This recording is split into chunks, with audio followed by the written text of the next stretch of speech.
So, hello everyone. So, we're back and we're now going to continue our discussion about module 3, sampling and sampling distribution, lesson 4, which is the central limit theorem. So, many common statistical procedures require data to be approximately normal. To roughly follow the bell curve, remember that the normal distribution is just like a bell.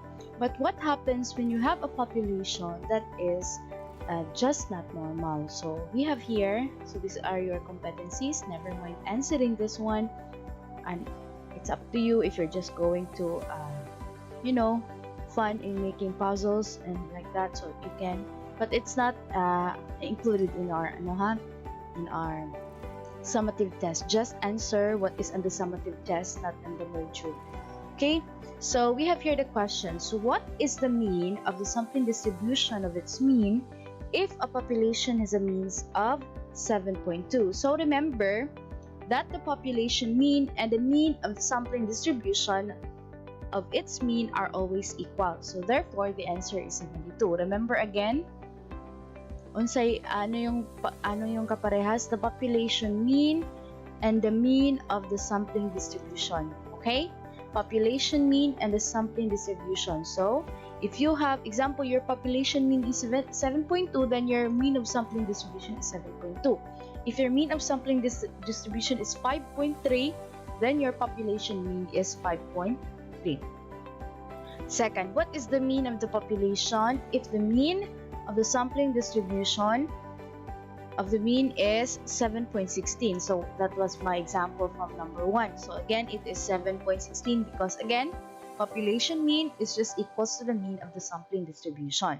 Number 3, if a population has a variance, be careful with the given. So variance of 4.17, what is the variance of the sampling distribution of the means? So we are asked to find the variance. Remember that the variance in meron pa siyang squared. Okay? So by that, variance of 4.7, then remember that the variance, previous examples or previous topic, variance is the squared. Okay? The squared. The squared of the standard deviation. Okay?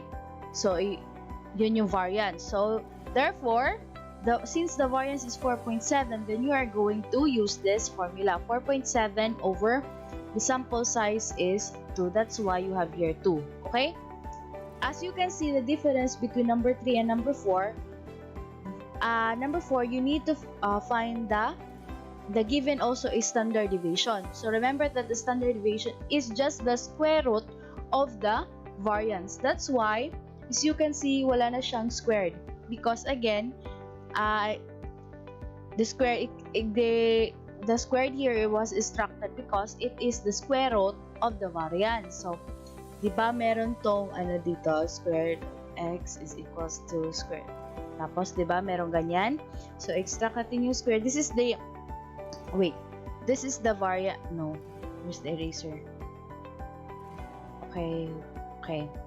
So, this is what we call, this is the variance. Okay? The SD or the standard deviation is just square root of x is equals to square root of 2 over n. So you square both sides para ma-extract. Okay? So we have now wala nang squared, tapos x is equals to, di ba? 1/2 and 2.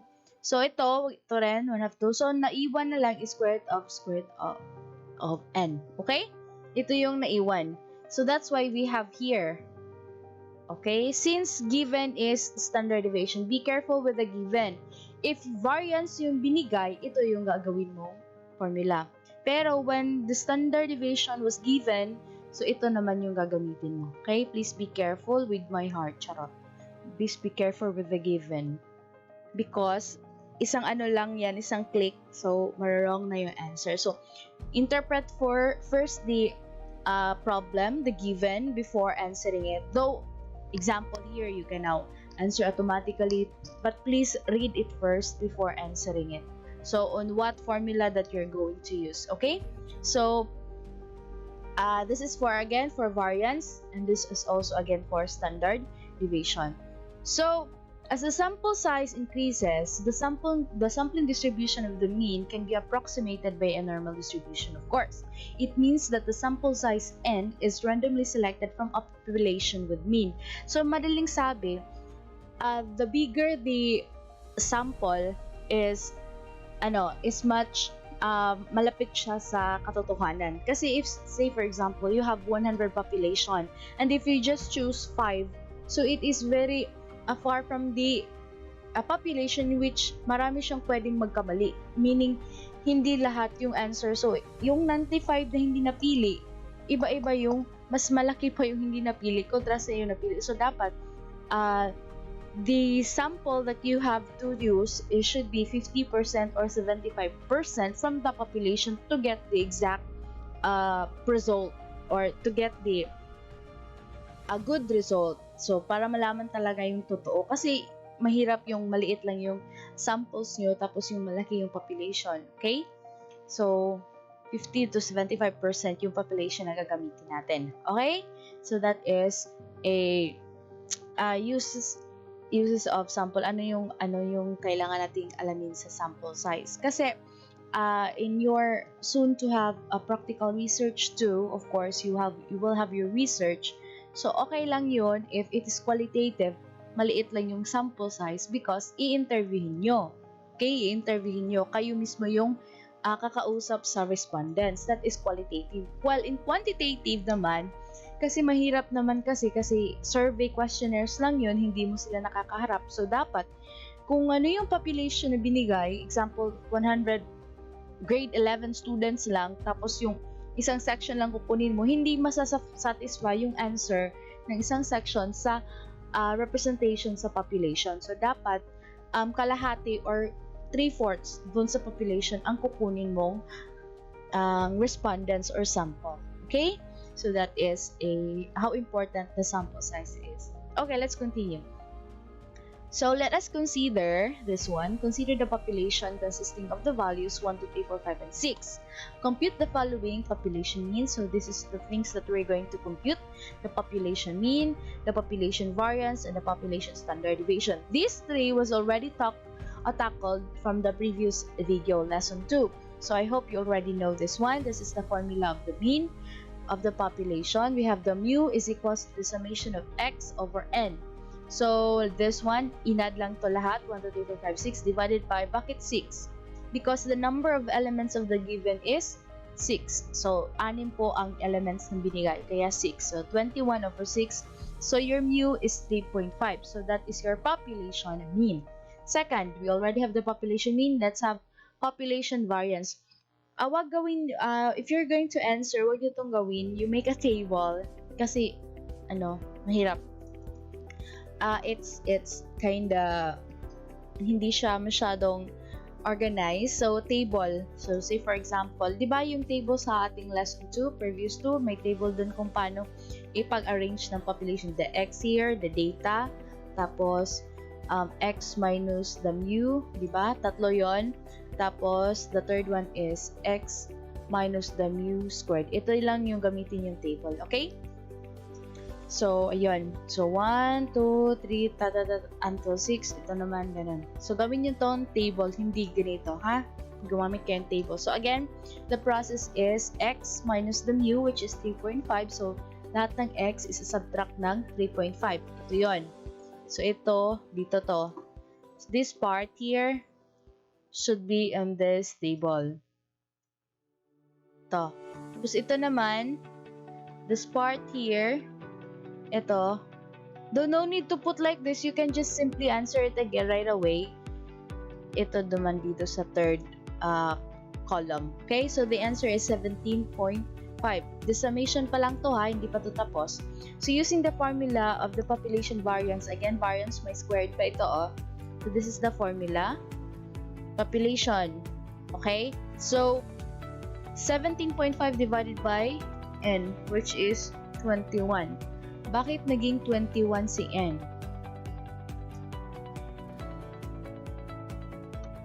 Wait a minute. Okay, let's continue. Please correct your module. I was not again. My fault. for the second time for this module. This is not 21, huh? Because n is the number of data, so your n is 6. So it should be standard variance is equals to 17.5 over 6 because your big N is 6. Okay, that is not 21. So divide it by 17.5 divided by 6, that is 2.92. So 2.92. Ito yung ano natin, variance, population variance. Pagdating sa standard, ito rin ay wrong. So, ito yung gagamitin natin, ha? Still, this is the formula, but n is equals to 6. N is equals to 6. So, the population standard deviation now is like this one, square root of 2.92. So, 2.92, square root of 2.92, that is 1.71. So, ito. This is your population standard deviation, and this is your population variance. Okay, so please take note of this one. Again, n is not 21. N is equals to 6. It's not 21. Why did they use 21? God. Okay, again, I stand corrected. Please use n is equals to 6. Again, n is the number of elements, ha?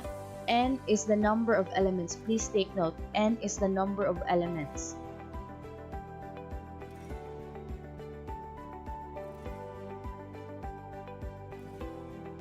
N is the number of elements of the given population. Okay? Please take note. So this is not 0.93. It is 1.71. Please take note.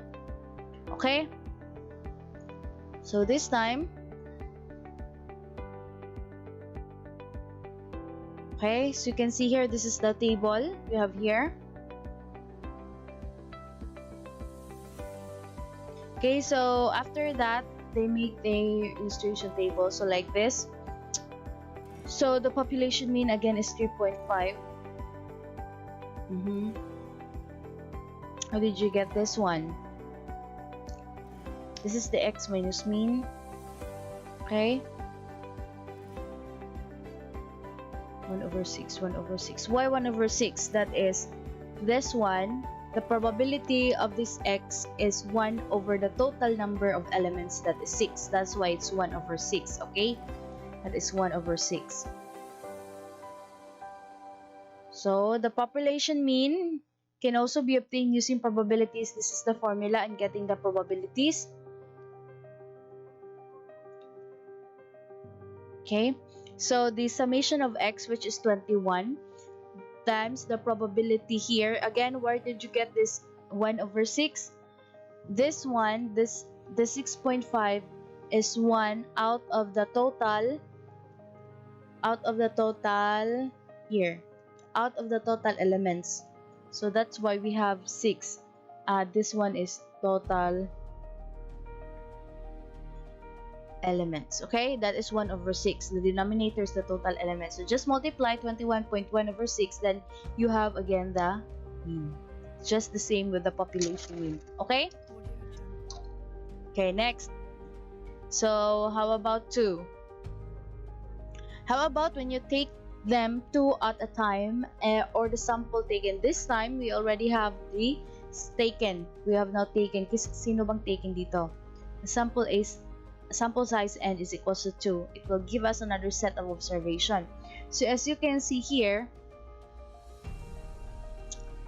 the population given here is 1, 2, 3, 4, 5, 6. Then you are just going to get the sample size of 2. That's why sample, from the word sample, that's why we are looking for sampling distribution. Okay? So how to solve the sampling distribution? It's in here. First thing is you're going to read that question. Now consider all the possible sample size of 2 that can be drawn with replacement. With replacement from the population. So when you say with replacement, it can be repeated. Huh? Say for example, kay 2 man, so you need to have a pair. So 1, 2. So you can see here, 1, 1, 1, 1, 1, 2, 1, 3, 1, 4, 1, 5, 1, 6. Then again, you start with 2. 2, 1. Though 2, 1 is just the same as 1, 2. So still, it can be repeated because it is with replacement. So that's why you can just use that one. So 2, 2, 2, 3, 2, 4, 2, 5, 2, 6, and all. So you just i-list nyo lang yung lahat ng by 2s with pair. Yun yung gagawin nyo, okay? After that, how did you get the mean? By mean is, again, you add tong 1 plus 1. So 1 plus 1 divided by 2. That's why it is 1 here. Ito rin, 1 plus 2 divided by 2 is 1.5. Ito yung gagawin nyo sa lahat, ha? Okay? It depends upon the question. Kasi ito, there are 6 elements and then you're going to take them 2 at a time. So that's why 2 pairs ito. So 1 plus 3 is divided by 2. That's why we have here, and so on and so forth. So ito, there are 36 observations here. So yung isa-isahin nyo to pagkuha ng mean. Tapos, x bar minus mean of x. How did you get that one? Balik kayo sa population mean. Remember that mu is population, ha? Ito yung population mean. Okay? So ito naman, this one is this one. Ito lang yun. So, di ba remember, your population mean is equals to 3.5. So, 1 minus 3.5.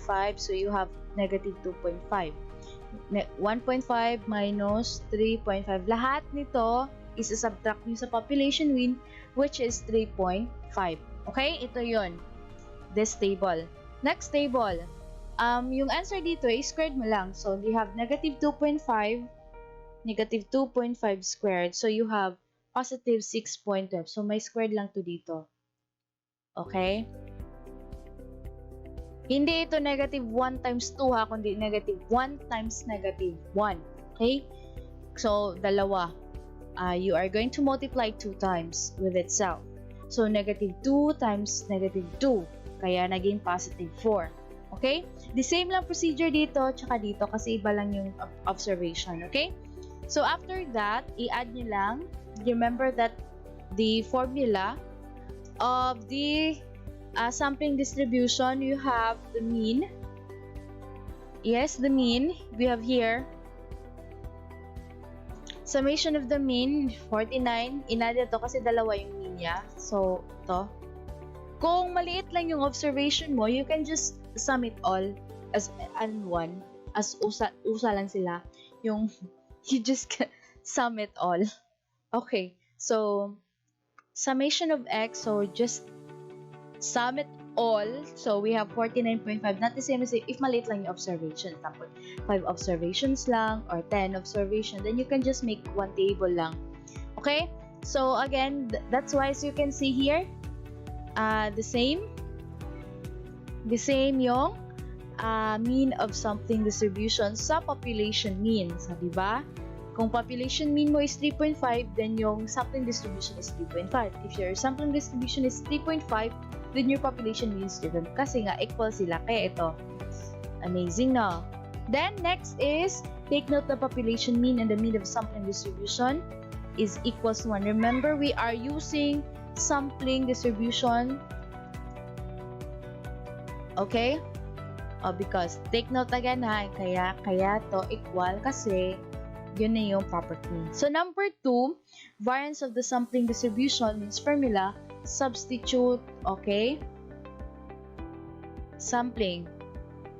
Sampling tayo ha, sampling. So, again, from the previous video, it is n minus 1. Kita mo, kahit ginawa, x bar, population pala to. Sorry. Population. Okay. From the population tayo ha, variance of the sampling distribution equals to the x bar, which is, ano yung x bar? Ito, summation of x bar 2. Ito. So, 25, this is the summation. This is the summation of x bar minus the mu squared. Ito. Tapos ito rin. The summation of x bar minus the mu x squared. Ito yung sila. So just add these two. 26.25, that's why we have 52.5, okay? Then the capital letter N, which is 36. 36 number of observation. So your the variance of the sampling distribution is 1.46. And then, you know, you can just simply square root of 1.46. Just do it, never mind that one. So the square root of 1.46 is 1.21. So this is the standard deviation of the sampling distribution of means. Okay? After that, hindi pa tayo tapos ha. After that, since we need to have the probability na illustrate the probability histogram, if it is not included in the direction, then do not need to solve this one. But if it is included, then you have to solve this one. So illustrate the probability histogram of the sampling distribution of the means. So by this, you collect all the means. So ito mean. Ilan ba yung 1? So you can see here, ilan bang nakakuha ng 1? 1 lang. So 1 out of 36. Again, because there are 36 observation. Ilan ba yung nakakuha ng 1.5 dito? Balik tayo sa table. 1.5. So, isa, dalawa. Okay, dalawa lang. Oh, see? That's what you do. You, summarize all the mean, tapos kunin nyo yung frequency kung ilan yung makikita 3.5 sa table na ito. Okay? So, that is how you're going to get the illustration of the probabilities. And then you make a histogram. Okay? This is the mean. At tapos, ito naman yung probability. So, meaning, ang nakukuha ng 1 na mean is ito. Okay? So, ito. Just draw. So, that is how you're going to solve the mean, the variance of the sampling distribution. Remember, there is a sampling distribution. Iba yung variance of a sample, ha? Sample variance. Iba yung sample variance, iba yung sample standard deviation. At iba rin yung standard deviation of sampling distribution. Iba yung formula nila. Okay? So, be careful of that. So, tatlo yon. Again, population of the variance, population mean. So, population mean, yung mu is equals to summation of x over big N. Tapos, standard deviation naman niya is summation of x minus the mean squared over big N. And then, ito yung square root niya. So, what's this? You have the square root of this one. The square root of the variance. Ito lang yung ano nila sa population mean. So, sample mean, so you again, x bar is equals to summation of x over small n. Tapos, ito is s squared is equals to summation of x minus x bar squared over n minus 1. Tapos, ito naman is s equals to the square root of the variance. Okay? Sa sampling distribution naman,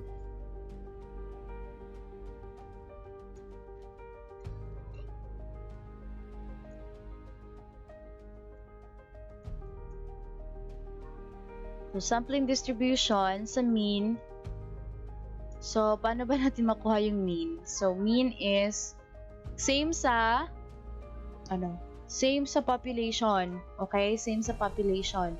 Kasi mean of x, may x na siya dito, is equals to summation of x bar over n. It is the combination of the population and the sample. Okay?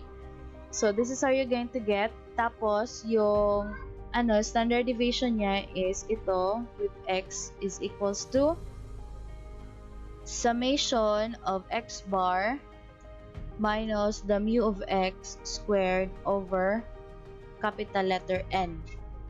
And then, again, this one, standard deviation of x is the square root of the